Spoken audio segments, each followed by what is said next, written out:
Hello again and welcome back to Layla's Writing Lab. My name is Layla. In a lot of the academic writing practice that I've received from students on Layla's Writing Lab, I've come across several instances where the passive voice was not correctly or accurately used in the writing.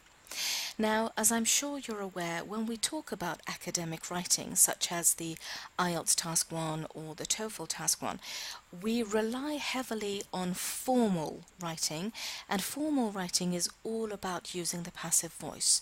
So take the IELTS Task 1, for example, where we're given, say, a pie chart with all the data and the figures and etc. We are required to write this report in the passive form, and that is to use as much passive as we can to make it formal, to make it basically in the style of a report. The same would apply to the TOEFL Task 1, where we need to integrate the listening and the reading aspects of the question. It's in order for us to compose a piece of writing that's very formal in an academic manner, again, that will use the passive voice. So I've created this very short video to give an idea of what the active is and how it's different to the passive. So basically what is passive and how it's different. This video will also talk about when to use the passive voice, and this is where you would relate this information to your own writing. And at the end of the video I have a table of how to form the passive voice verb that hopefully you will find useful as well. Okay, so let's begin. The active voice is what lots of people are familiar with. This is where we start learning the English language. We use the active voice when we want to focus attention on the person or thing that carried out the action. So when we want to focus attention on the subject who did the action, we use the active voice. In the example, Ellen ate the cake. Who ate the cake? We know who did the action. It was Ellen. This sentence has a subject. Ellen is the subject, therefore this is an active sentence. So what's a passive sentence, or what is the passive voice? Unlike the active, in the passive voice, the subject, which is the person or thing, is either not known, so we don't know who did the action, or is not important. So we might know who has done the action, but it's not important who did it. The focus is on the objective, and that is the person or thing that has been affected by the action, not the person who did the action, but what has been affected by the action. Let's take a look at the example again. Ellen ate the cake. We know who did the action of eating. It was Ellen. The sentence has a subject, therefore this is active. However, in the sentence the cake was eaten, we don't know who did the action of eating. All we know is that the thing, which is the cake, has been affected. It has been eaten, but we don't know who has eaten the cake. And because we don't have a subject, this sentence is passive. Let's take a look at another example. The boss invited her to the party. Who invited her to the party? We know who did it. We have a subject. The subject is the boss. Therefore, this sentence is active. However, she was invited to the party. Who invited her? Was it her boss? Was it her friend? Was it her neighbor, a partner? We don't know who invited her. All we know in this sentence is that she was invited to the party, so we do not have a subject.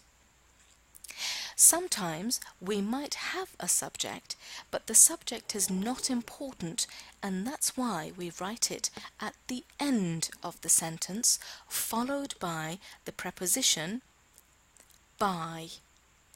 Whenever you have a sentence with by and the subject, you know that that is a passive sentence. So she was invited to the party by her boss. It's not important who invited her, which is why the boss is at the end of the sentence. It's important, however, that she, the objective, has been invited, has been affected. If we ask who invited her to the party, in the first sentence we don't know who invited her. In the second sentence we know who invited her, but it's not important. Therefore, both of them are passive sentences. Okay. Now that we have an idea of what the passive is, let's see when we use the passive. The first instance when we would use the passive is when we don't know who the subject is, and we've already talked about this. I had a feeling I was being followed. I don't know who was following me. Was it a stalker? Was it my friend, possibly? Was it my neighbour's cat? Who was following me? I don't know. And it's not important. It's just that I have this feeling, so maybe I'm scared, that I was being followed. The important thing is that the objective, which is I, has been affected, but we do not know who is following the objective. Because we don't have a subject, it's a passive sentence.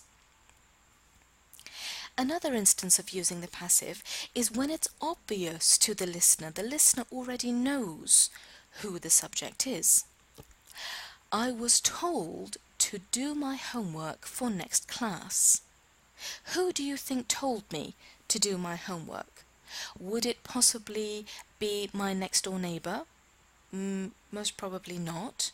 Would it be the police officer I saw on the street? Again, most probably not. The people who are obvious in telling me to do my homework are possibly my teacher or my parents. Those are the more obvious choices. And because it's obvious to the listener, we do not need to include the subject in the sentence. Therefore, it's a passive sentence. The third instance where we use the passive is when it's not important who the subject is. Do you want a lift? Do you want me to take you somewhere? Do you want me to pick you up and take you somewhere? No thanks, I'm being collected. No thanks, someone's going to pick me up and take me home. So it's not important who is going to come and pick me up, if it's my father, if it's my friend, if it's my sister, my partner. It's not important. The important thing is that the objective, which is I, will not be standing here alone at night in the dark. Somebody is going to pick me up and take me home tonight. That's important. It's not important who's going to take me. And because, again, it's not important who is doing the action, this is a passive sentence. The fourth instance when we use the passive is when the subject has already been mentioned. In the next session of Parliament, the laws on smoking in restaurants will be changed. Now, the subject has already been mentioned, and that is Parliament. And when we say Parliament, we mean members of Parliament or members of the Senate committee, for example.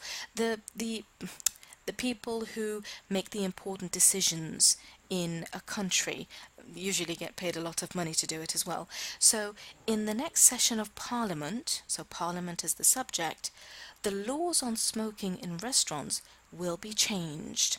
We don't need to mention Parliament again because we've already mentioned Parliament, and because we don't want to use it again, this would be an example of a passive sentence.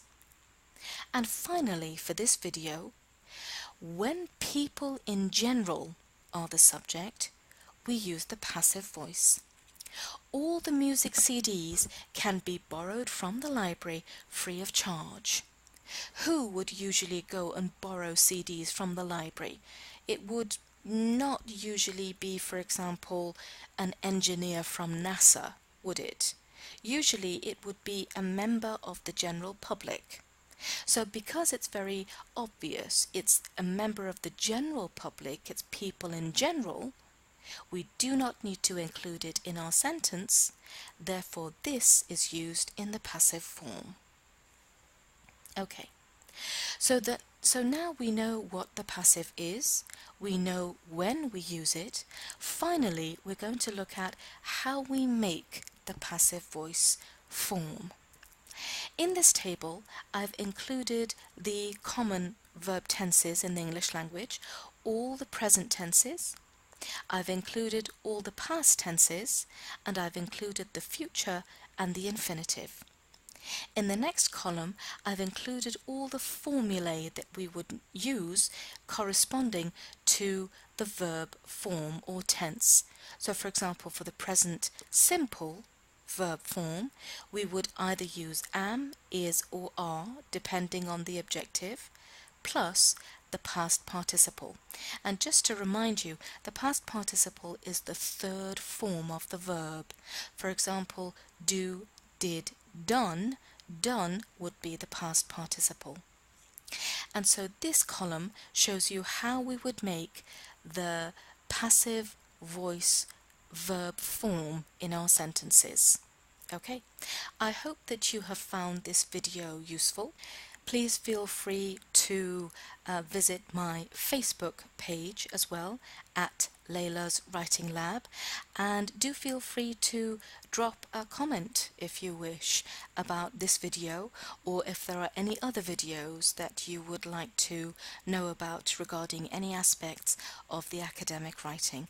I look forward to hearing your comments and your views. Thank you very much.